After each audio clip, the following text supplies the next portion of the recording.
The ice cream van. I don't know if you can. No. Kind of want to run out and get one. I don't think there is an ice cream van around here. I've never seen one. Mate, there's a gap in the market. You need to fucking capitalize that shit. I remember the ice cream man round where I grew up used to sell drugs from his van. Reminds me of, do you ever play Vice City where you have to get the ice cream? Yeah, it was just like that. There's a fucking. Do you remember Shameless? There's Yes. an episode of that where the main Yeah, character yeah, ends up yeah, getting yeah. hired as an ice cream man and sells drugs from his the ice cream van. van. Yeah, I remember. God, I used to watch Shameless quite a lot. And the American one seems to be still pretty popular. I think I watched it and I don't understand it, but then I realized it's not really for me. It's kind of the American poverty benefits people, which we've got absolutely nothing about. Like the British one, obviously you clearly know what the stereotypes are behind it and everything. Oh, people start completely. like stuff. So I watched it and it's got William H. Macy. Yeah, he's Frank Gallagher. He's a proper slob. It's so funny. I've not seen him do anything other than that for fucking years as well. I think the last thing I saw him in that comes to my mind was Mystery Men. I fucking love that. Oh, there was an article on Mystery Men a while ago, actually. Was it just basically saying like take the piss out superheroes before it was cool or something? Yeah, basically that was kind of the long and short of it. It's like ahead of its time, basically. Yeah, I'm just having a look here. Actually, it's so Shameless. It's still going as far as I can tell in America. Started in 2011 by the looks of it. God, so the English one was 2004. Because God damn, I remember. Yeah, I was in school when it fucking was on. But I remember with the English one, it was written by Paul Abbott, who is a fairly good, he's a fairly prestigious British TV writer, and he's done a lot of good stuff. And he did the first 2 seasons, I think, and then after he left, I always felt like the whole show just kind of unraveled and became a bit of a caricature. Kind of jumped the shark as well later on. Oh, completely. But really, really just, yeah. It had its moments, don't get me wrong. I mean, the last season had its moments, but yeah, I agree with you. The first couple of seasons were amazing. It feels like the first couple of seasons are like a really good drama with that just happens to be very funny at the same time. And then kind of season 3 on, it just gets more and more about the comedy. Yeah. It's weird. Like I always find it weird, and this happens with a lot of kind of sitcoms as they get more developed, they kind of start leaning back into their own mythology. I think American things are a lot more guilty of this because British things tend to last a few seasons then finish. When something goes on longer, like American shows, they tend to do this. But I remember in the first couple of seasons, was it the Maguires were in as guest stars, and they were just like this horrendous. They were like the horrible family on the estate. Like they were into crime. There was all the kind of they were really hardcore. And then they were like faceless. Like it was all the faceless brothers. The only one who had a name really was Mandy, who was the young daughter of the family. I can't remember the actor's name, but he's an Irish actor who's in Sharp with Sean Bean as well, I believe, I remember writing. But he was the head of the family, played Paddy, and he was like former IRA or something, or had links to the IRA. And then he had his horrendous Scouse wife, and they were like hardcore. And then eventually they just became kind of lovable rogues. They were main characters, and it was it diluted the whole thing. They're just being completely declawed. Yeah, I think that's a good way to say it. And just random things like I can't remember her name, but one of the main characters, or one of the characters, I think Frank ended up living with her, or marrying her, was the woman who was is she agoraphobic, where she couldn't leave the house. Yeah. And her daughter was originally sleeping with one of the main family, the Gallagher one. Is it Lip Gallagher? It just got really fucking. But eventually she became a main character, like running the pub. The daughter, like the slutty daughter. She married one of the. She was with one of the other guys. I can't remember. Did she not marry a fucking Maguire, like one of the brothers? Might be. Because they definitely retconned it so that the brothers, all of a sudden, instead of being these kind of edgy, faceless thugs, they became kind of like they recast them. I'm pretty sure they recast a lot of them and then made them legit characters. It was weird, but yeah, it definitely fell victim to that kind of, as I say, something leaning back into its own mythology too much as it goes on and becoming a caricature. Some American sitcoms do it. I think Friends did it particularly badly. If you watch Friends at the start and the characters are completely different to how they are at the end, like Oh yeah, if you take Matt LeBlanc's character Joey, he's dumb, but he's like street smart and a bit, he's kind of like he gets by, he's a bit of a charmer, but by the end of it, he's literally a fucking drooling moron. yeah. It's just a fucking weird thing that happens. But yeah, British sitcoms tend to last like 5 seasons at most, and I think that's even pushing it. Yeah, there's only a few. Like, I mean, Last of the Summer Wine. Oh shit! I think it's like 40 years or something ridiculous. But I mean, that is kind of the outlier. Most of them just don't last that long, or even the seasons are like 6 episodes or something. That's it, Well, yeah, it's like a couple of seasons of 6 episodes, and then it's done. Very few get to kind of go beyond that. I mean, I was always a huge fan of League of Gentlemen, and they keep occasionally doing new stuff. They did stuff last year. Yeah, they do a lot of live stuff as well. Actually, I don't know if they're still doing that. They hadn't done anything for years, and then they did the Christmas special last Christmas, so like Christmas 2017, I think. And it was like an hour-long episode. Or it was two episodes that fit together, and it was weird because it kind of felt like half a series. It kind of ended on a real abrupt note, and I was like, "Oh, that's weird." But then they announced a live tour for the same year, and we went to see it in the summer of the same year, Yeah. and it was it Continuation. was split into 2 halves. The first half was just like little kind of new sketches and stuff, which was really good. But the second half was literally the second half of the season and finished off that storyline. Pretty cool. It was really good. But even them, they did like the first and second series were their kind of sketch. I always say it's a weird formula, the League of Gentlemen, because it's a sketch show with like 3 actors playing the vast majority of the parts, but it's also a sitcom in that there's an established storyline. It moves through time along a kind of central plot all around this town. It's weird. It's like a weird fusion of sitcom and sketch show. And I used to fucking love that. But yeah, they still do something. The live stuff was really good last year. I think part of the reason I like them so much is there's a lot of people who think they're way too dark for comedy. I just think that's fucking no, funny. I think there's much darker stuff. I think some of it can be, and some of it is maybe strong, but I don't think it's really that dark. I think there's. No, it's not. Do you It's ever not watch, malicious.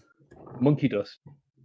Oh yeah, but I'd say Monkey Dust was like malicious with it though. Like it's horrible. But I think that's my definition of that'd be my example of like really black dark comedy. But yeah, so I can't even remember how we got onto Shameless and all this other stuff. Yeah, so should we start the show? Yeah, let's go. 5, 4, 3, 2, 1, 0. All engine running. Liftoff. We have a liftoff.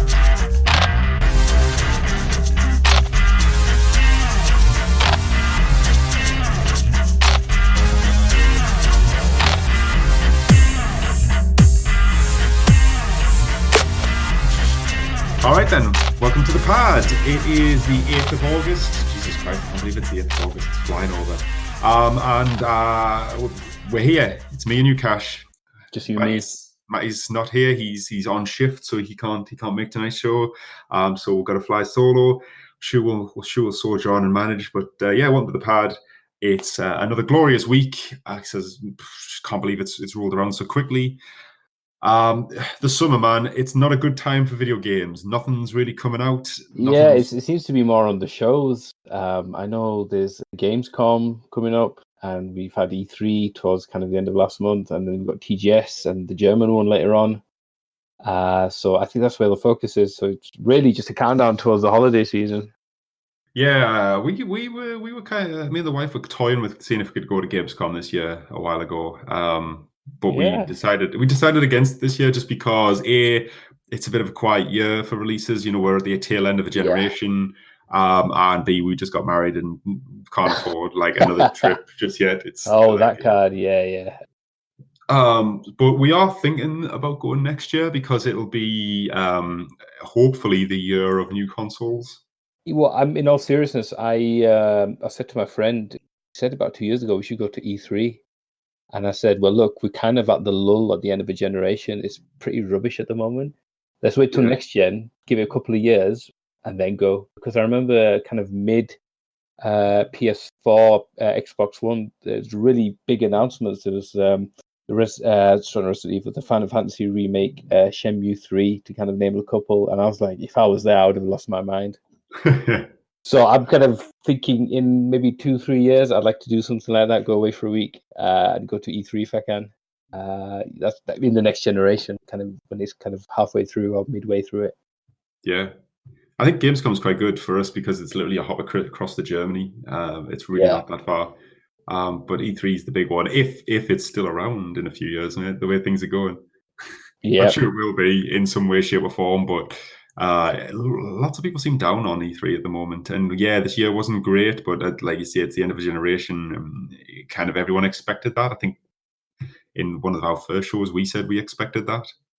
So I don't know why everyone suddenly takes it as a massive surprise. Runs its course, but in terms of scale, I don't think there's anything. I mean, maybe Gamescom, maybe TGS. I think E3 but I think E3 is definitely still the global one. Like TGS seems to be kind of very much Japan. Gamescom, I don't want to say it, but it seems like a diet E3. Like, it is. It's European. We're not as big on the development front, and even the ones who are based here go to E3. Yeah, like you say, TGS is very Japanese focused. It's not really, I imagine TGS is really good, and there's sometimes really good announcements there because they save a lot of the Japanese game announcements for TGS rather than E3. But tell you what, it's not long since I've been to Tokyo. It's a fucking long way to go for a weekend convention. Yeah, you'll have to spend a few days there. It can be just a weekend. Oh, yeah, you seriously, if you're not going for at least a week, I'd question going there. I mean, it's literally the best part of 24 hours traveling, if not a full 24 hours. Like we took a 7-hour flight to Dubai and then a 9-hour flight to Tokyo from there, plus getting from the home to the airport, getting from the airport on the other side to your hotel, all the time zones that come with that. It's I mean, no wonder you don't want to go to Germany. It's not the money so much. He's sick of planes now, I imagine. Oh god, yeah. I mean, to be honest, we went on Emirates, and Emirates is probably nicer than a lot of short haul flights, but yeah, it's still stuck on a plane for that long. It's not the most fun, but hey, I managed to squeeze in about 20 hours of Final Fantasy 12 on the Switch, so wasn't at all. I was literally playing it on the way back and just falling asleep as I was playing. I was that tired. I was just nodding off, like literally just like fucking like like when children do that, where they just kind of off. I was doing that. Even when you're watching TV, you kind of wake up halfway through a show and you're like, I need to close my eyes. What the hell's happened? Yeah, I know that feeling. Speaking of what you were playing on the plane, what have you been playing this week? I am forever playing through Shadowbringers still. It's still really good. Not getting tired of it yet, but nothing new on that front really. Just plugging away. I mentioned that I picked up Fire Emblem Three Houses last week and hadn't really got that far. I'm about 12 hours into it now. I still don't feel like I've seen, in true Japanese fashion, I feel like the game is still in a protracted tutorial. Tip of the iceberg, yeah. Yeah, so I mean, I'm still really enjoying that game. It's weird because like I mentioned it's a kind of a tactical RPG, a turn-based strategy game, whatever you want to call it, Final Fantasy Tactics, that type of Disgaea, that type of style of game. Mm-hmm. But it feels like even though I'm so early into the game, I am going to be hitting like fairly high levels and ranks with characters very early on. And I'm like, so the level cap, as far as I'm aware, I could be wrong on this, but everything I've seen suggests it's about 30 per character. And I've got characters hitting 20 already and getting into like the second tier of class roles that you can unlock. And there's only like 4 tiers or 3 tiers.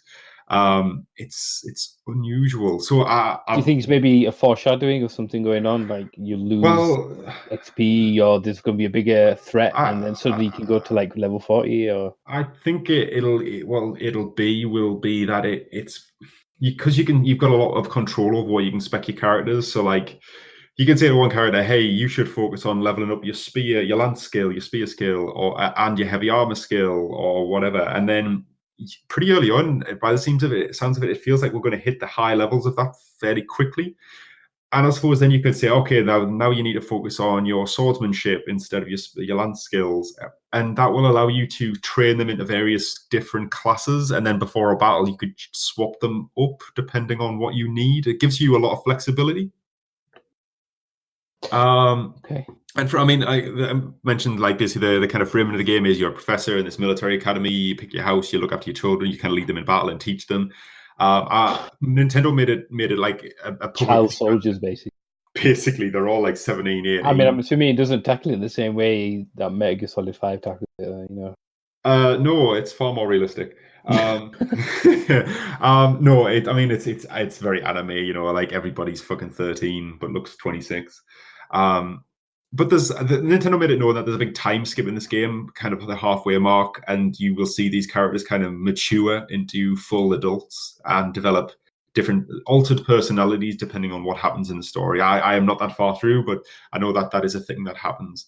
So I get the impression the first half of the game is you at the academy, training them up, shaping these young people, trying to recruit extra people from the other houses where you can. And then the second half of the game is them as adults. And I believe it may be like all-out war between the three kingdoms involved, and you're kind of stuck in the middle of it all and all the rest of it. So but I mean, the whole thing is compelling. It is really, really interesting turn-based strategy, RPG, gameplay, and then really fucking oddly compelling Japanese soap opera on the other side. You basically can just spend your days wandering around this academy, this monastery, and just talking to people. I was going to say, can you attend lessons and things like that? Or? Yeah, so like it's all organized on a calendar, and you will go along a schedule, and like Monday will roll around, and you'll have to plan lessons and say, right, this is what we're going to do this week. I'm going to tutor you 3 people or you 4 people,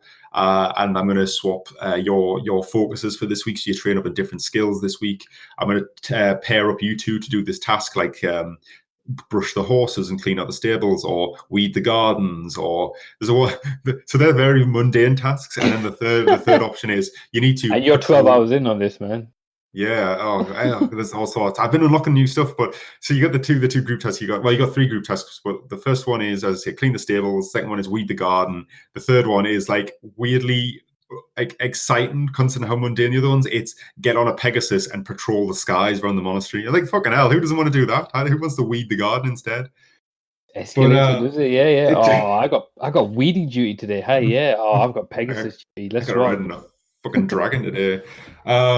Yeah, so I unlocked the last thing I unlocked, and this is definitely fucking anime wafu fucking territory. It's inviting people to tea parties.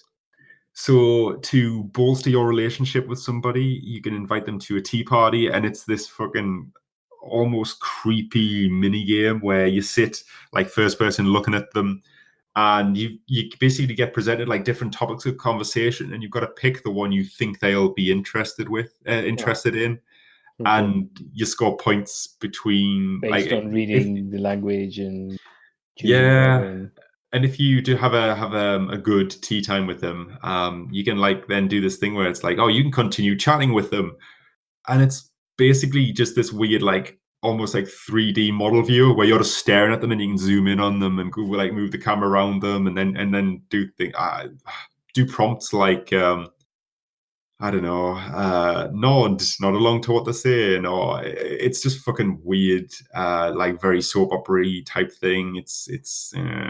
I've done it a few times to like score points with people and then quickly moved on, but it's uncomfortable. It's odd. But yeah, like generally speaking, I'm really enjoying it. You know, it's been getting really good reviews, and I think it definitely deserves that. It's a lot of game, which is not probably not the most sensible choice by myself, seeing as I'm struggling to get through everything I've got anyway. Well, I mean, is it improving your social queue when you sit down for lunch at work? Are you nodding your head? Are you choosing the right topics? What, in real life? Yeah. You talk about the game. I'm talking real life, man. This is some kind of no. Well, people just look at me and go, "Why the fuck would I want to come to a tea party with you?" But no, what I have kind of resorted to taking my Switch on my commute with me into work because my wife drives in and I tend to drive back. We just car share, so I'll just sit there quiet, going, "Shut up! I don't want to talk." I'm trying to move my little men around the field here and have tea parties with anime girls. But Absolutely, priorities. well, you got to get things, straight in life, and Fire Emblem's where it's at the moment. So I'm just chipping away at that. It's really good. I said last week I was going to do a video of it when I'm deeper into it. I'm probably getting to the point where I think I've got enough to show off. So I'll probably do a quick video on it to put on the YouTube channel this week. If I get the chance. I imagine that it will be a long video just by sheer nature of the game. Battles take a long time to play through. Yeah. The soap opera stuff is all very plodding in Japanese. That makes it sound very bad, but it's not. No, I'm really enjoying it. I just hope I don't do this typical thing with JRPGs of kind of getting to grips with the systems, getting about 25 hours in, and then tailing off. What I did do, and it did slow my progress down. I got about 4 hours into the game, and I picked a classic normal mode, I think it's called. So there's two ways to play. There's classic, which is basically your characters die and they are dead forever. It's permadeath. And then there's casual, which is if they die, they just out the battle, they come back afterwards, and it's fine. You carry on. Okay. Then there's normal and hard difficulties. And you can choose like casual or classic, and then hard or normal. So, the easiest is casual and normal. The hardest is classic with hard, permadeath with hard difficulty. I originally chose the classic with normal difficulty, thinking, fuck it, I'm hardcore enough. I'll do permadeath. And I just started getting into the first few battles, and I just couldn't do them without one character dying or another. I just couldn't. There was always some fucking stupid mistake, and the enemy's the eyes clever enough that if one of your guys is wounded, they will dogpile the fucking poor bastard. Yeah, and just if we're going now, we're going to take that fucker with us. Yeah. So I basically thought, you know what, I'm 4 hours in. This is fucking bullshit. I am not reloading every battle just to get my men through all the time. There is a rewind mechanic, but you can use a limited amount of times and stuff, and it's always a choice between how far you can rewind every turn you've done till the beginning of the battle, but it's kind of deciphering what was the moment that I fucked myself here. And so basically, I kind of made the decision. I was like, "Fuck this! I can't live with this. It's going to take me long enough to play through this anyway without micromanaging everybody through it."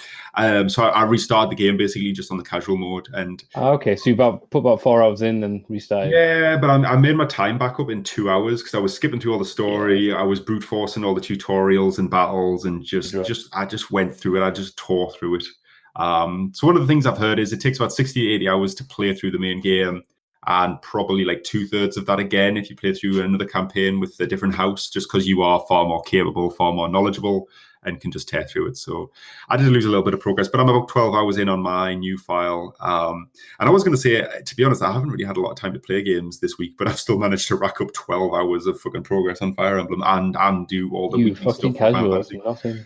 It's not. I feel it. I feel deprived this week. I don't know what the hell I've been doing. I just haven't felt like I've had a lot of time to sit down and just hammer through things for extended periods of time. So it is what it is, It's not not great, but yeah, that's my main one.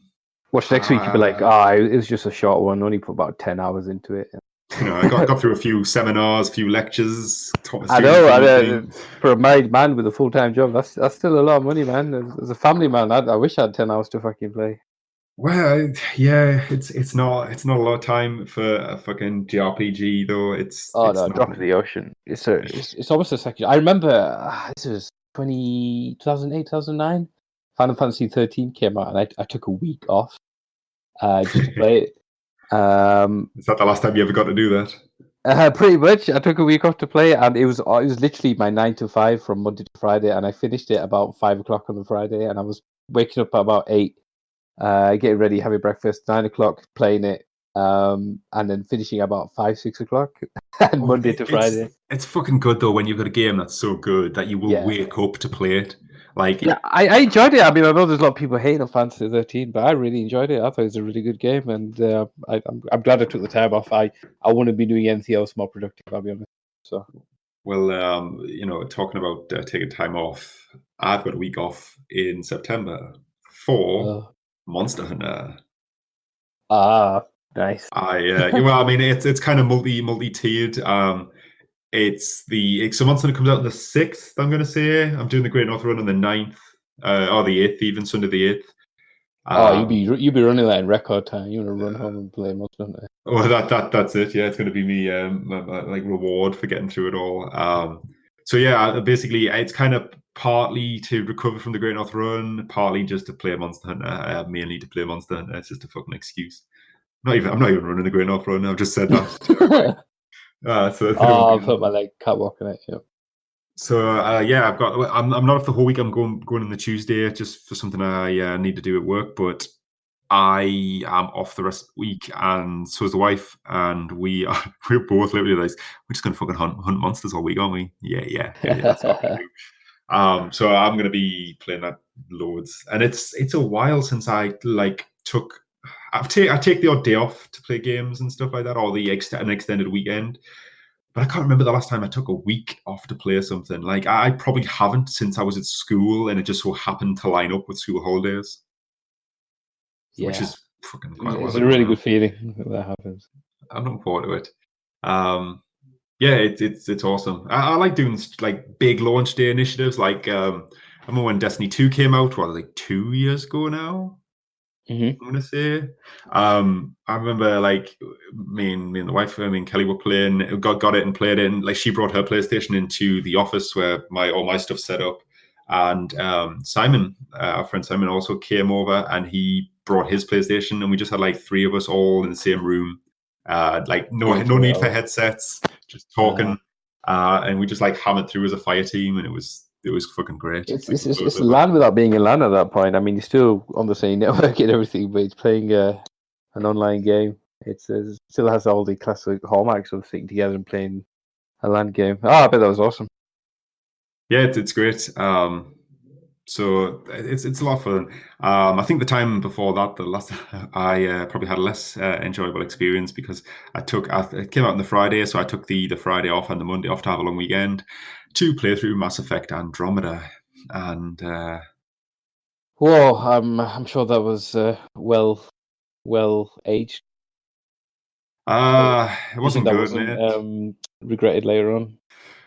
Well, I cracked it. I think I finished it by the Sunday of that weekend, so at least I had the Monday to claw back some time. I remember just getting there on the Sunday night and just thinking, I just want this to finish now. I'm not really enjoying this. I'm sticking with it in case all of a sudden it gets better, but it didn't. Not really. So yeah, maybe that's why I haven't done it since. It's just left a bad taste in my mouth. I think God, it was this year. It just feels like a long time ago but it's not. I think when Apex came out, I probably should have taken the week off because I barely got any sleep that week. Oh yeah. I remember we had some later ones, man. We got work. Oh, we can't leave on a loss. Oh, we can't leave. We were so close to victory. We could do it that time, and every round just seemed to be like just one more round. I think I was like 4 hours sleep some nights and not much more on the good nights. Like it was, yeah, I hit that game so hard. It was great. Yeah, so I digress. So, you were very kind, mate. You asked me what I was playing. So what have you been playing? Oh, well, thank you very much. I have been playing more of Division 2. I managed to get to the next world tier, so it's kind of the next range of levels. So I think it's between 300 and 325, if I'm correct. So my gear is about 300 at the moment. And I'm just going through it. The cap's 500, isn't it? If I remember rightly. Still 500 as far as I know. The reason I think it is because every other player that I see in the hubs tends to be about 498 or 499. So I'm thinking, Well, it's funny because our friend Alex, he's been playing the Division quite a while now. He probably picked it up about 3 weeks after I did, and he's still playing on it. And he has been stuck on 499 gear score for about 2 months now. Jesus Christ! I think I've He only just- ever seen one guy level 500 to kind of confirm that the cap was 500. I'm not even sure, like, whether it's just a case of you eventually run the risk of never getting better gear for the stats and the spread than you do for the I value. imagine a lot of builds are just 500 for the number. Like the stats make absolutely no fucking sense. They don't Well, I link mean, that's together. what counts, isn't it? Yeah, It's the big yeah. number.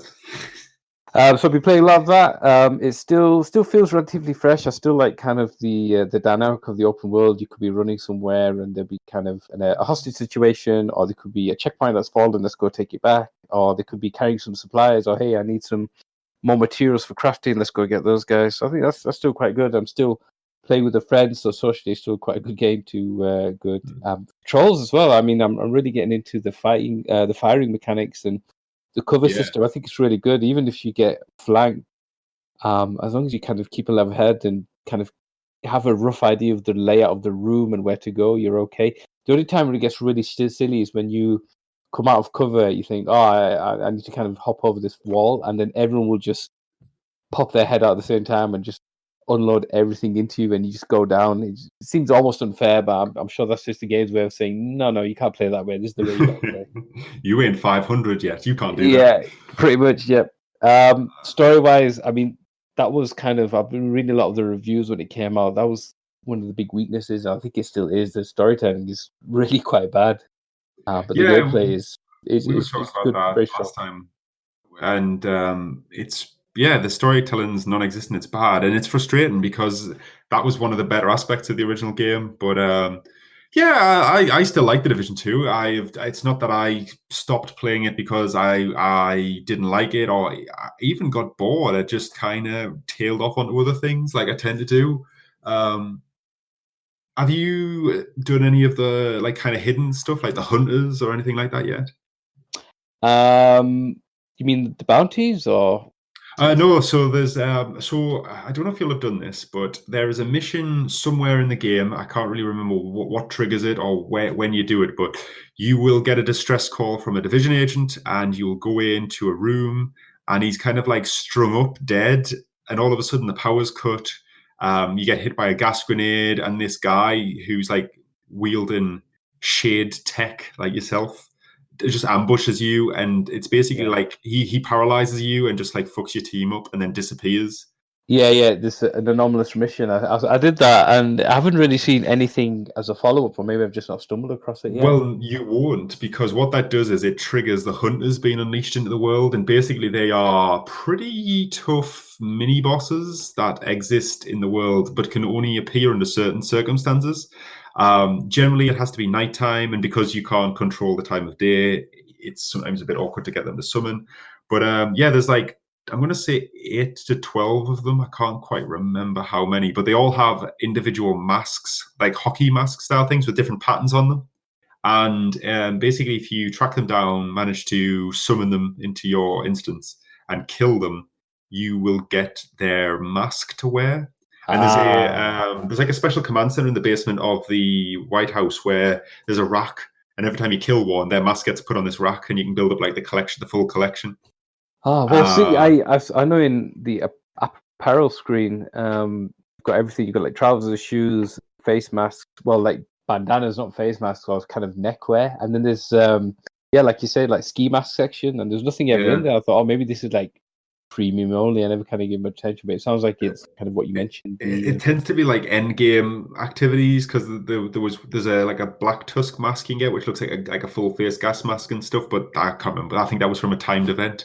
But the hunters are good. They're tough. They're basically like rogue division agents. They use all the same gadgets you do. Some of them can hack your abilities. So like one of them, I put a turret down, and he hacked it and turned the turret onto me. And because my turret was so fucking strong, I just could not destroy this turret.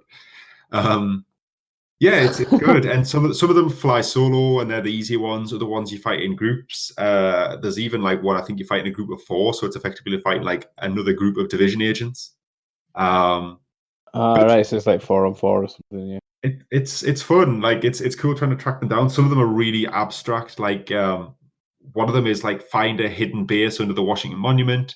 There's a map on the wall with a circle thing and a moon drawn next to the circle, which means go here at night. you go there at night. There's like another monument. You salute it 3 times, and he spawns in, and it just crazy stuff like that. It's like stuff like how the fuck did people figure this out? There's no way I'd stumble across that in game. It's just it's like ARG almost. It's kind of something that happens outside the game that people do in the game. They get rewarded for it. Yeah. So I mean, some of them, don't get me wrong, some of them are easy. Like the one who ambushes you in that mission, if you finish that mission and go into that building, there's like an atrium in the middle you can get to. If you walk up into the high part of the atrium and look at the windows on the side of the building, there are targets, like kind of firing range targets. If you shoot a single bullet in each of them from top, working your way down, he will summon in the atrium below you, and you can get to fight him.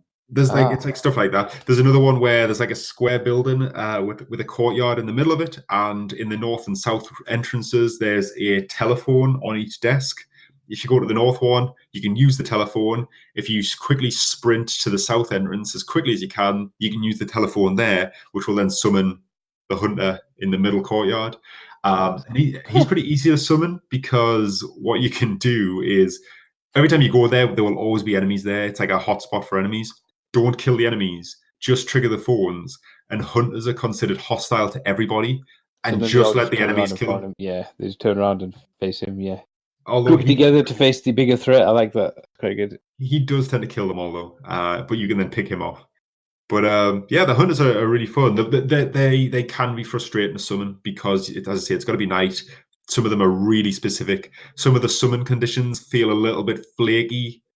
There was one where you had to stand on a specific spot in a monument and saluted it like 3 times. I think I mentioned that one before. And I had to salute it about 20 times before he triggered. Oh my God. And that's also, what seems to happen as well, though, is if they kill you, and especially like if your group wipes on them, basically, and you go back to spawn, if you go back, they'll be gone. You will not be able to resummon them in that instance again. You basically have to come out the game fully and go back into a fresh instance to resummon them. If you do that, though, it's probably going to be fucking 9 o'clock in the morning again. You've got to wait like quite a while for it to become nighttime again. So it's not the slickest thing in the world. It's definitely takes some dedication, or at least a coordinated group effort. But it's interesting. I'd seriously just say have a look them up and do a few, and it's a nice little few nice collectibles. I think if you do all of them, or at least enough of them, every time you kill one, I think you get an ivory key. And in the White House, there's an ivory chest. Yeah. If you get like 8 or 10 keys, you can unlock that. And I think it gets you white ivory dye for your clothes. White House, white ivory. I think I'm talking about from memories about 3 months old here, but I think that's what it all is. But yeah, I like the Division. What's your go-to weapons? So I've got 2. Kind of main and offhand. The main one is usually an LMG or an assault rifle. I'll kind of switch between them, because I kind of short to mid range. You can't go wrong with those. So at the moment I've got like a variant of the AK rifle. It's heavy hitting. It's got enough kind of magazine and ammo, but its weakness with the AKs is the accuracy. But that's okay. You can kind of put in little attachments to your guns and stuff, to kind of increase that. On the second weapon, I've got a sniper rifle, so that's kind of for fast stuff. And I've got loads of stats and on my gear to kind of increase headshot damage and increase rifle damage and marksman rifle damage. So, are you a marksman, sharpshooter specialist? Yeah, I was to begin with, and then I've kind of switched up just to change the flavor a bit to a demolitionist. I was a demolitionist there. I was demolitionist with heavy Boxford LMGs and SMGs for close range, and Jesus, like so good. Yeah, I've used a shotgun once or twice, but I prefer to have a sniper rifle than a shotgun, because I think my main machine gun can do the same job as a shotgun, really short range. I think the shotguns are underpowered in this game, like mega underpowered. I think enemy shotguns are like fucking mini nukes. Oh my God, your shotguns. I think it's the True Sons. There's a guy that just comes at you with a shotgun, and if you get like the armored version of him, I drop everything and go for him, because he just takes me down in like 3 hits. Man, it's crazy. I know exactly who you mean. They're fucking impossible. And I've still got the drone and the seeker as my abilities, and they're quite good. I kind of switched to variants of those depending on the situation, but they're kind of. Again, I know I mentioned last week there was the other ones as well. I can't remember what you mentioned actually. The was it the Hive? It might be the Oh, Hive. the Hive's really useful. The Hive, right. Revive one's quite good because basically you can just throw it out and it will bring people back. Revive was going to be, yeah. Uh, But yeah, those are my guns that I like. And just standard pistol. I had a sawn-off shotgun for a long time. I Like quite like them. a gold Like, one because it just did stupid damage. Like I'd be down to nothing, and then you'd have two yellow armored levels coming up to you, and then the shotgun would take one of them out, and I was like, "Yeah, man, this is this is so good." it's fucking stupid. Yeah. I shotguns are shit, but sawn-offs are quite a lot of fun. Like how I mean, I never use my pistol anyway, so just to have a sawn-off in my pocket for those special occasions was a lot of fun. Yeah, same for me. It's very rare. I think I'd only when it starts panicking and people running at you, and I couldn't switch to my main gun because I was reloading, and my sniper rifle isn't very good at close range. So pull out the shotgun and just fucking leather them. That's probably the only time I'd pull it out.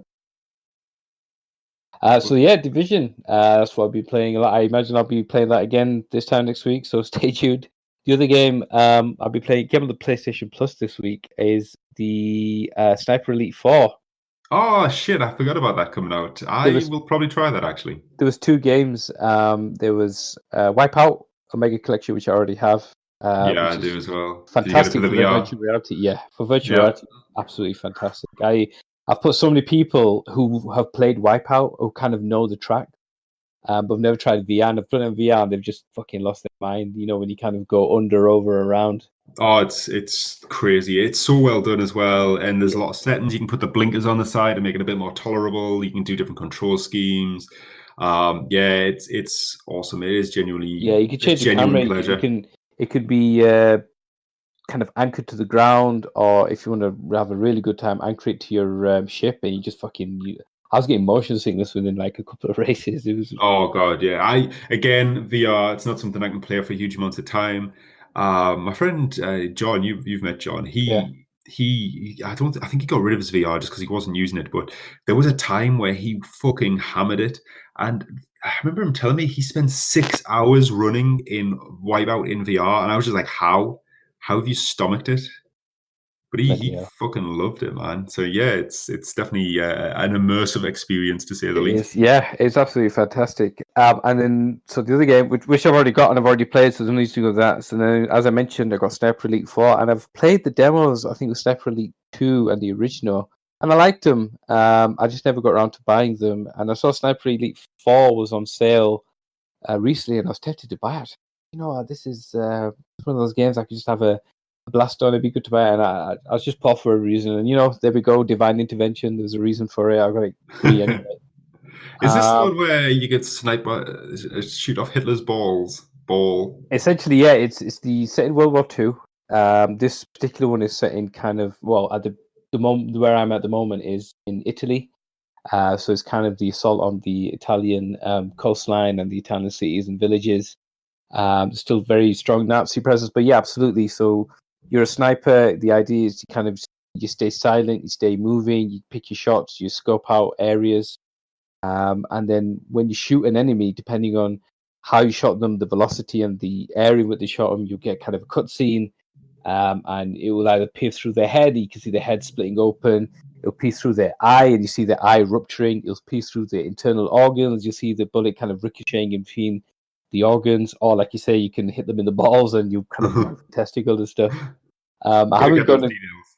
Yeah, it's actually a lot of fun because it doesn't happen every single time you take a shot. And there's been times when I'd be panicking and I'd be like, fuck, I need to this guy out. And it's just kind of a really sweet moment where you've taken off a shot.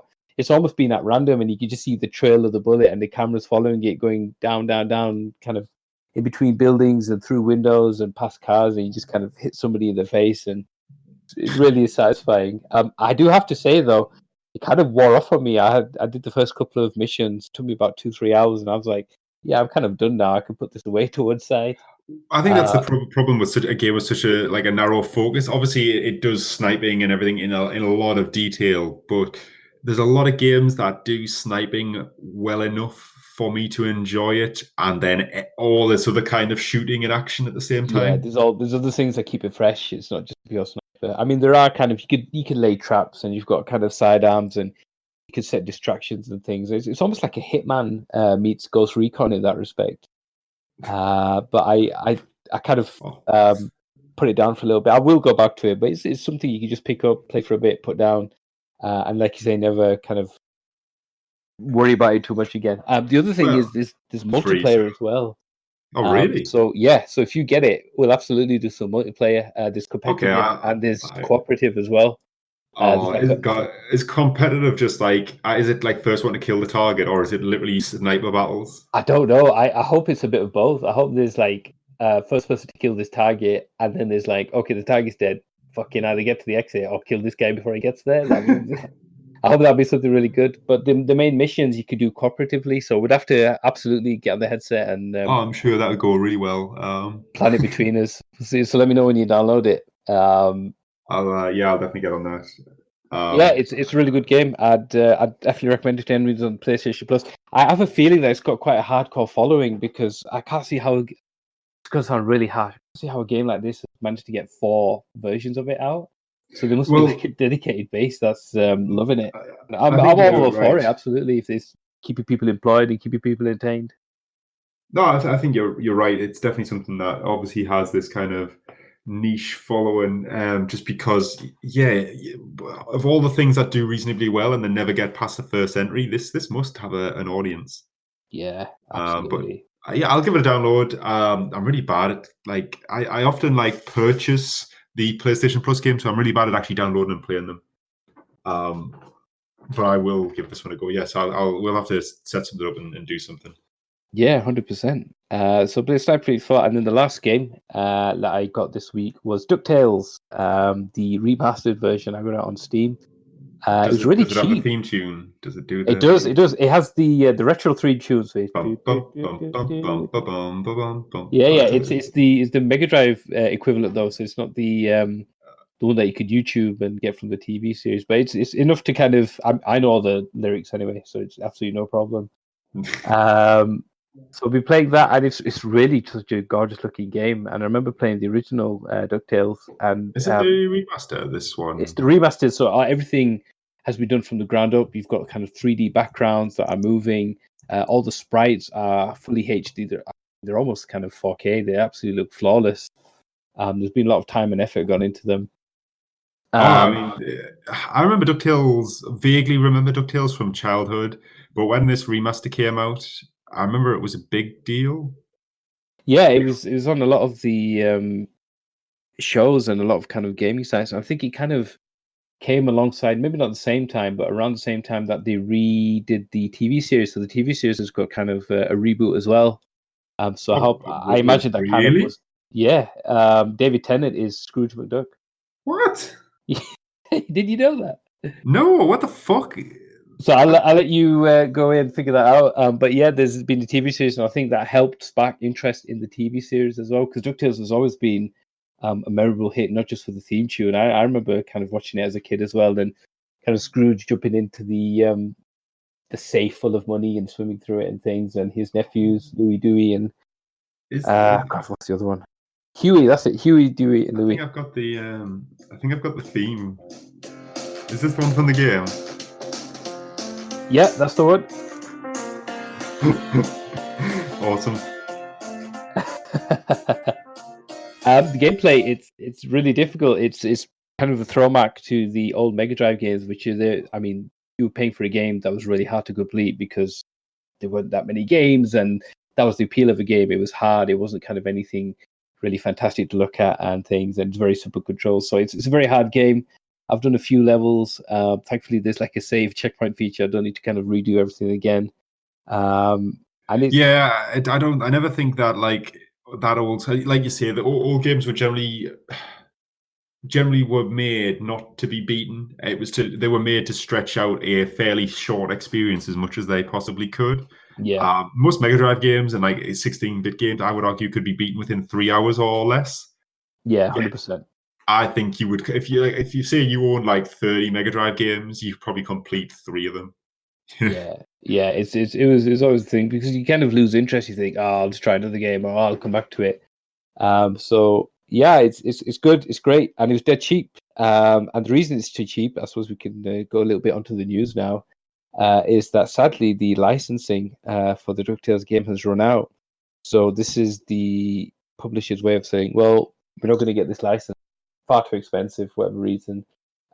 Here's a game, it's dirt cheap, and once it's yours, that's it. You can download it whenever you want, but then after that, that's it. You're not going to get it again. And it's almost sad that it's kind of to come to this. I mean, I understand kind of the things with licenses and copyright and everything, but to have a game that, I mean, was probably it's almost the development time, I would say, has probably has been just as much as how long it's been out on retail shelves. And it's quite sad that people have put a lot of time and effort into things, and it's going to be kind of a generation of people or a group of people that are just never going to get to play again for licensing reasons. And back in the Mega Drive days, there never really was that. You had a license, and that was it. That game was kind of the game forever. You didn't have to kind of take it off the shelf or anything. It's almost unheard of. But this is kind of the era of games that we live in, and licenses and the payments, and people always want to kind of have their own little 2 pence from it.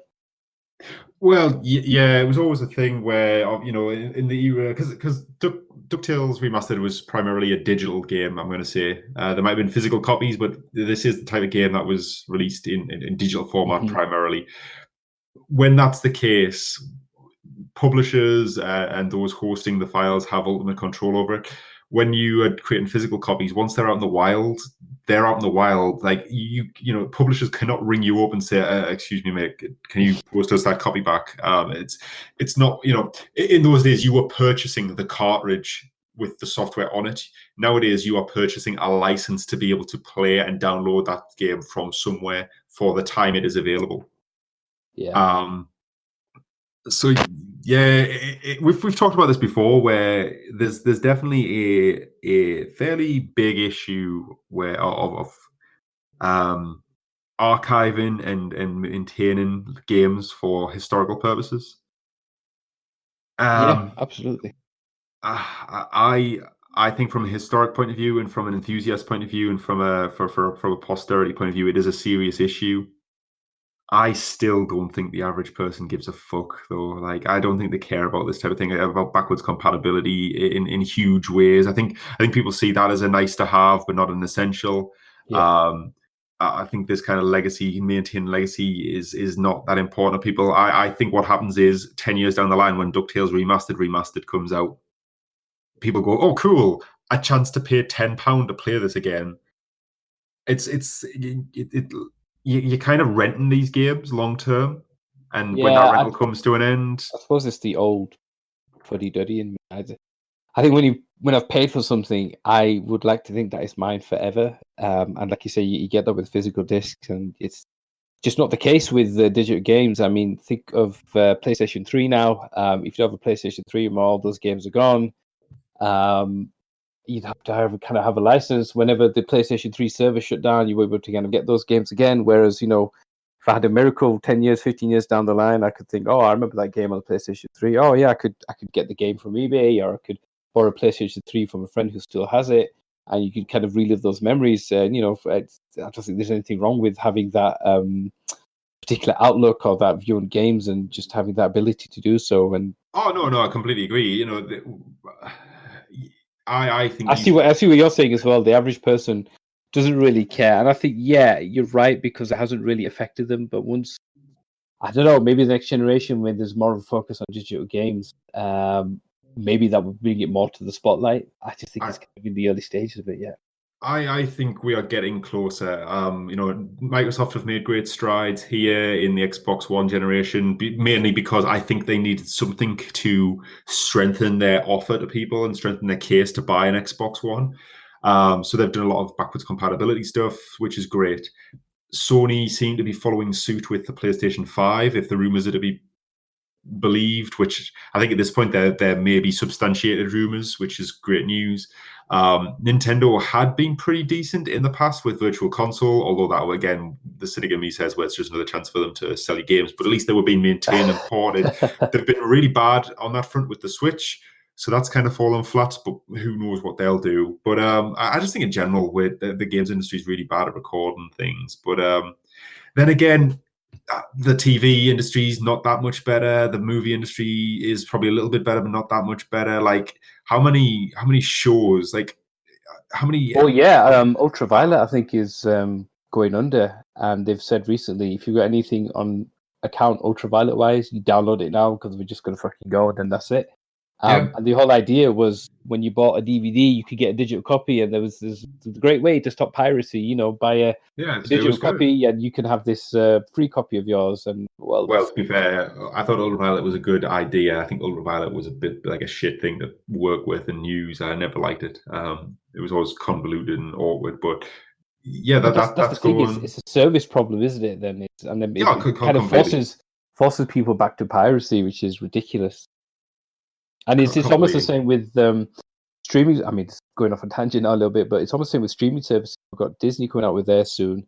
They've released, I think their Netflix killer, they've kind of coined it. It's going to be Disney plus Hulu and ESPN plus for about £12 or $12 it was in a package.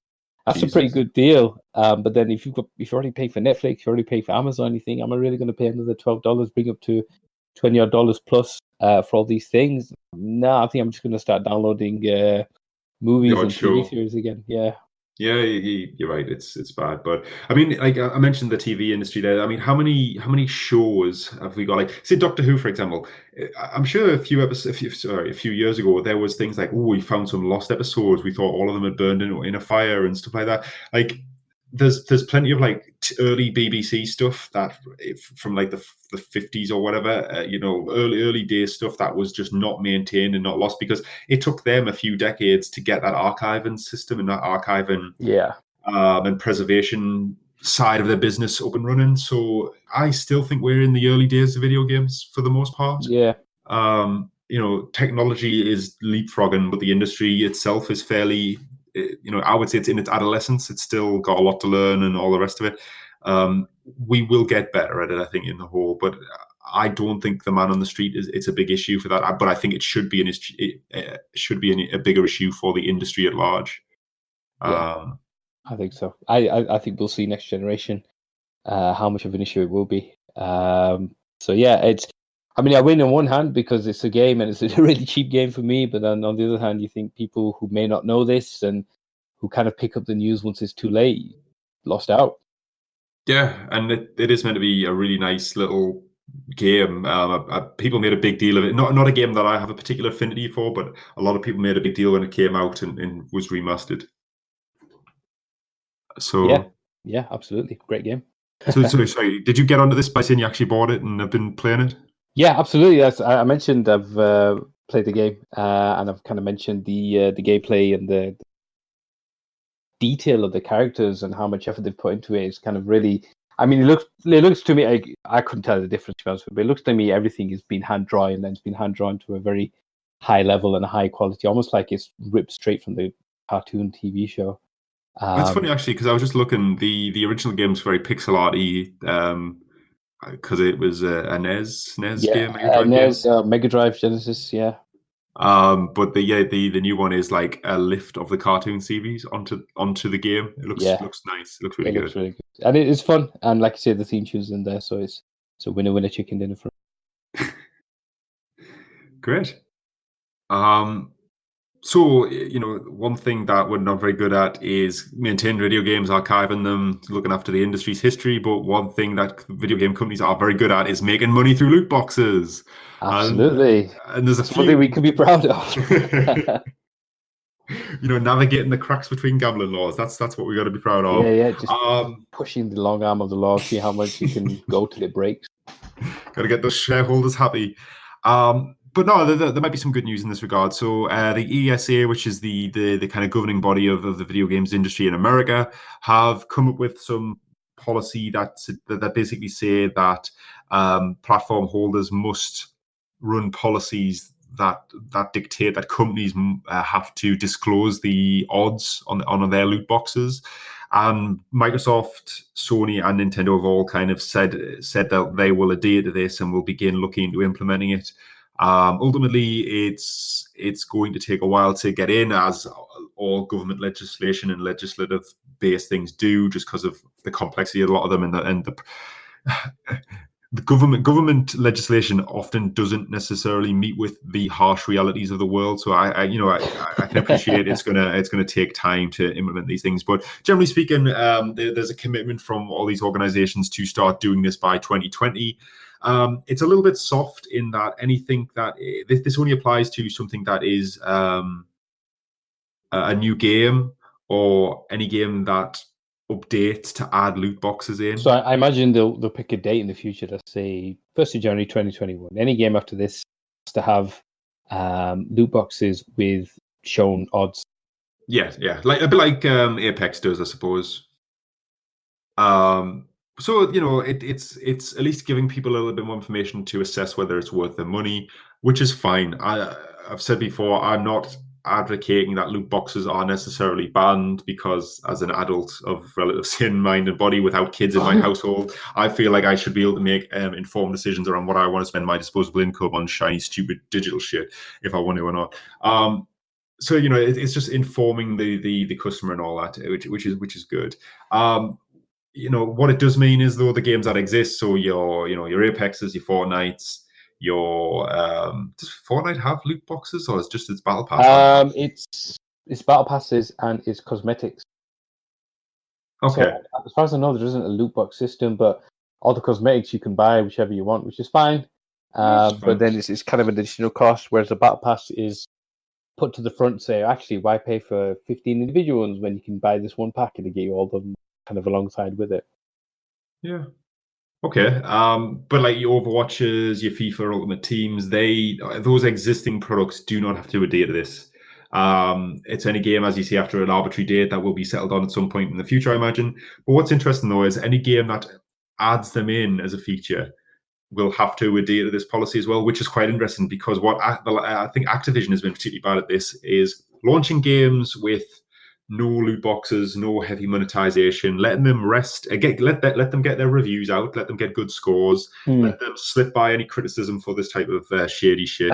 And then a few months down the line, when the initial wave of player base starts to drip off a little bit, then you start implementing these loot boxes, these monetization strategies for your dedicated hardcore long-term fan base, and start getting extra money from them, start whaling in that the worm to dangle in front of them. Activision have been pretty bad. I've not played Black Ops 4 for a long time now, but apparently that is effectively an experiment in how badly you can treat that type of thing. Apparently the monetization has got incredibly aggressive in that game. Yeah, so, I remember seeing a few articles when they'd release kind of patches and updates, and people just really abhorred what had happened to the game. So it doesn't strike me as unusual. And it's kind of cautious, because the new game, Call of Duty Modern Warfare, they've said no loot boxes, which is great. At launch, what the fuck are you doing? Yeah, exactly. So it's a step in the right direction. It's given consumers information to make informed choices, which I possibly advocate as maybe the best way forward. But that there's a lot of personal feeling around this subject, and it's a deep and complex situation. But I just thought that was good. Absolutely. Sorry, I was going to say, I don't think there's an answer just yet, and I think maybe this move by the ESA and the major games consoles is something in the right direction. I would like there to be a harmony in between unregulation and completely ban the thing. Completely. I think this is probably a step in the right direction. Whether it's the full, complete answer, I don't know. Any time until we have this conversation much later on, and then we can decide. Yeah, I mean, I definitely don't think this is a solution. It is a step in the right direction. And appended to like the statements by the ESA around this, you had reps from Sony coming out and saying, look, between taking this stance and giving customers more information to make more informed choices, we have things like wallet controls in PSN as a built-in feature. There's security things you can put on to stop your kids spending your money without, there's plenty of tools there to start making this better. Yeah, you can. I mean, there's a balance, isn't there, between the companies doing things to protect their consumers and protect their wallet and protect their choices, make them informed choices, and then just kind of leaving it really open and really barren and being really unsupportive when kind of things do go wrong. I think you're right when you kind of said we're both adults. We should kind of be able to make that decision ourselves and not have that kind of decision away from us. So yeah, there is a balance to be struck. Oh, completely. One thing I never really like is this won't somebody think of the children mentality. So I don't like to jump to solutions that have that at the heart of it, such as ban all loot boxes. Children can access them too easily and spend their father's money when ultimately it's a question of educating the kids, educating the parents, and getting them to use the tools to hand. That's a lot harder fight to win, mind. It is. I mean, Belgium, I think, is it the Denmark or the Netherlands? It's another European country. They completely banned loot boxes. It was Belgium, I think, wasn't it? Yeah, Belgium, and there was another one. I can't remember. Oh, was it? But yeah, so you kind of see news reports in games where, oh, this game's coming out, but by the way, you can't get anything cosmetic stuff in these countries because they've banned loot boxes. And I kind of think those poor gamers, initially I thought it was a good thing. They've kind of done away with loot boxes, but because they've just been sectioned off or they've been ring fenced, you can just kind of tiptoe around it now. And really, it's just a bunch of people who are losing out. There's kind of not much to be gained from it. It's not really fixed the solution. It's just like blocked it out, as you say. I think it would probably fix the solution if there were more countries adopting it and it became the norm. But because it hasn't and it isn't, that's what's happening.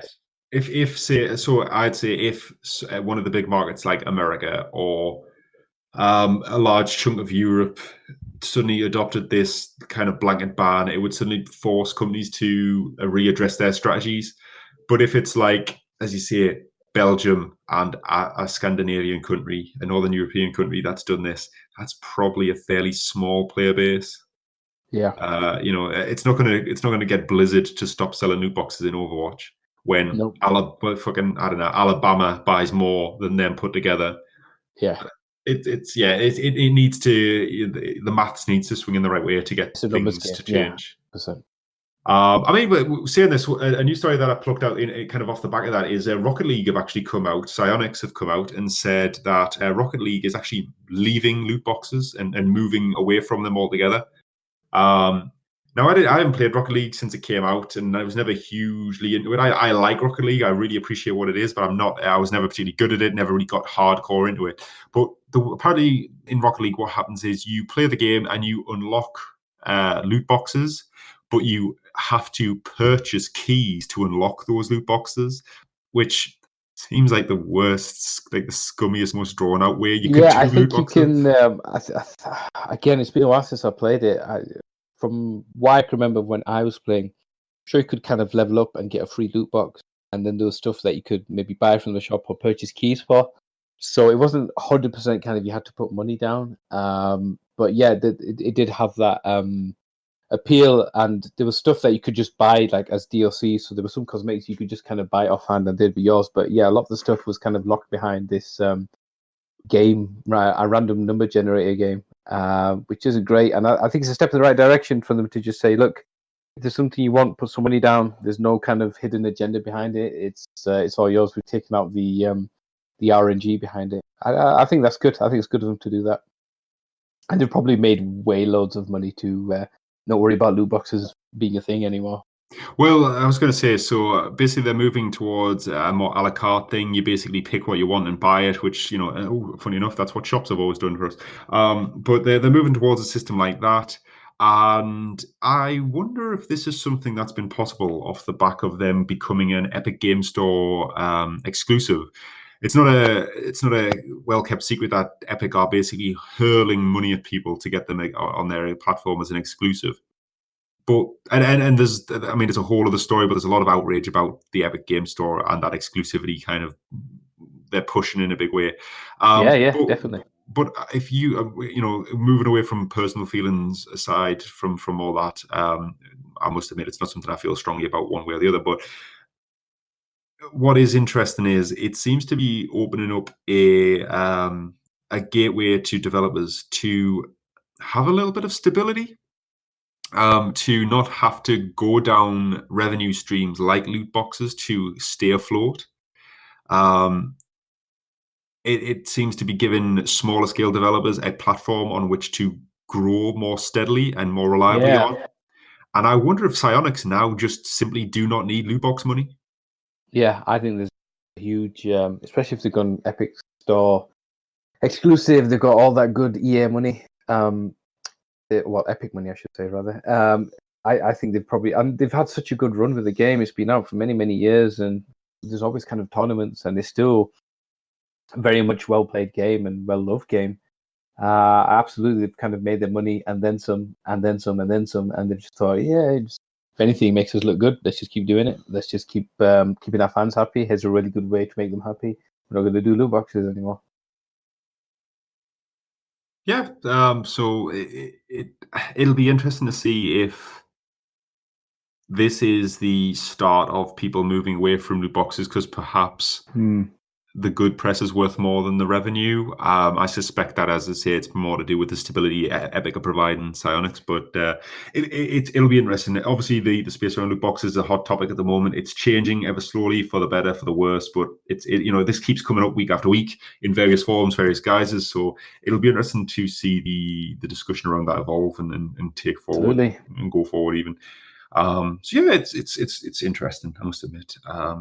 Watch It's this just space. it's fun to look at, because it's like one part business, one part psychology, one part kind of company culture. There's a lot of different factors as to how a company wields the mechanism of loot boxes, how aggressively they do it, how morally they do it, whether they do it at all. There's a lot of factors in it, so it is an interesting topic. And I wonder how long it'll take us to get sick of it, really, because it does come week after week. But I think it's an interesting topic, really, and it's definitely a pervasive one in the industry at the moment. So loot boxes are maybe looking a little bit up. We've talked a little bit about E3 and possibility of going, but you might not want to go after this next story, mate, because the big one that came out a few days ago was that E3 have the organizers of E3 have effectively, it's the ESA again, the guys who come up with the loot box odds policy. They maintain a database for every E3 for press members, so that they can effectively sell on that information or use it to sell to other marketing agencies or other events, and organize events, basically inviting the industry figure into it. And their database has effectively leaked up to 2,000 video game journalist details into the open. Gosh. And this includes email addresses, personal addresses, office addresses, all sorts, basically. It's a mixture of people who work for like full-on organizations who have offices, so their work numbers are known, their work emails are now known, their office addresses are known.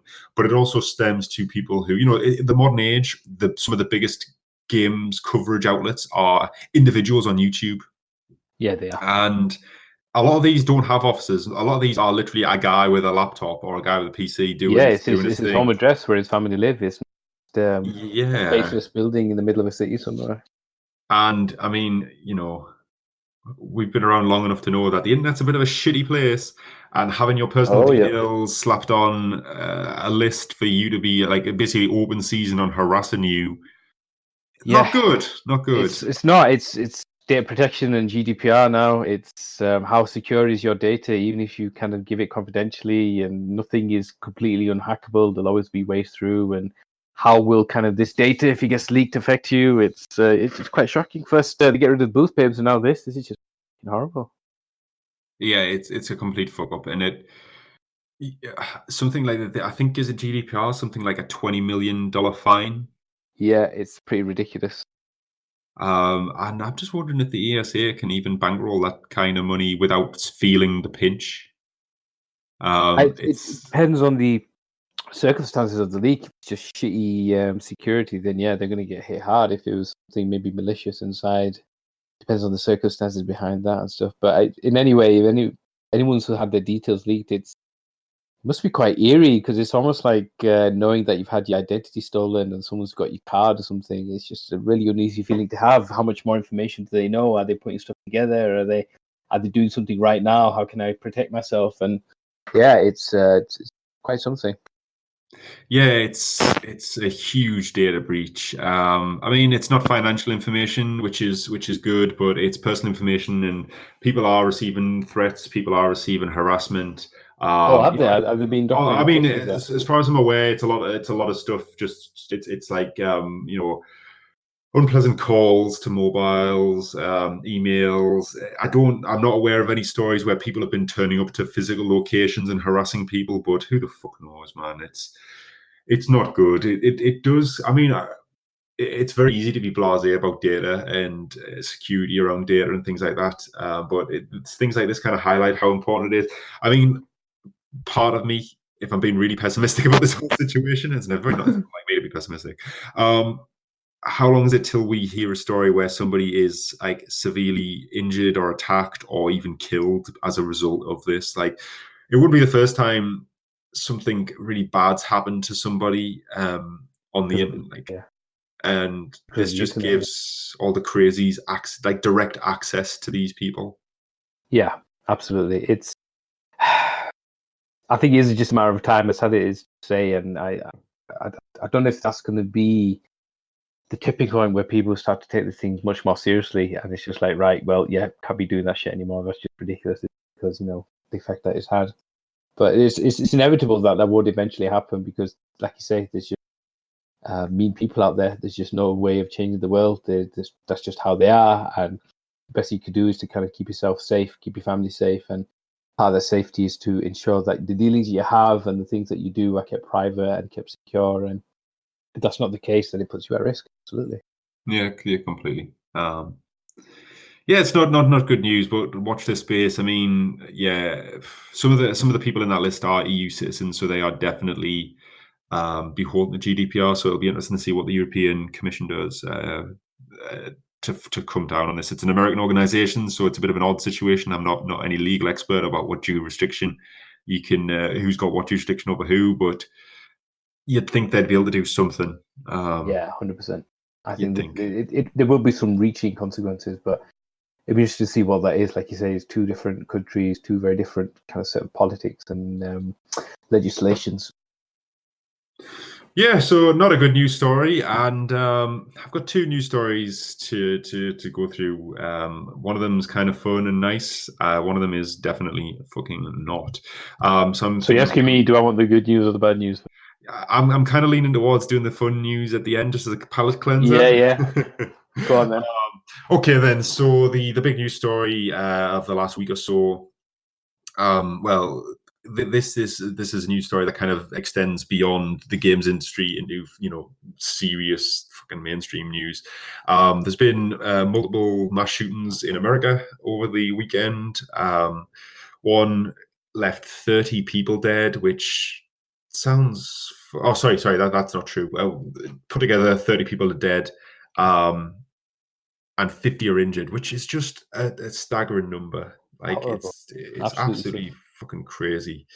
Yeah, it's generally a genuinely terrible situation, and again seems to be largely limited to America as this kind of prolific event that continuously happens. I mean, I remember when school shootings happened once in a blue moon.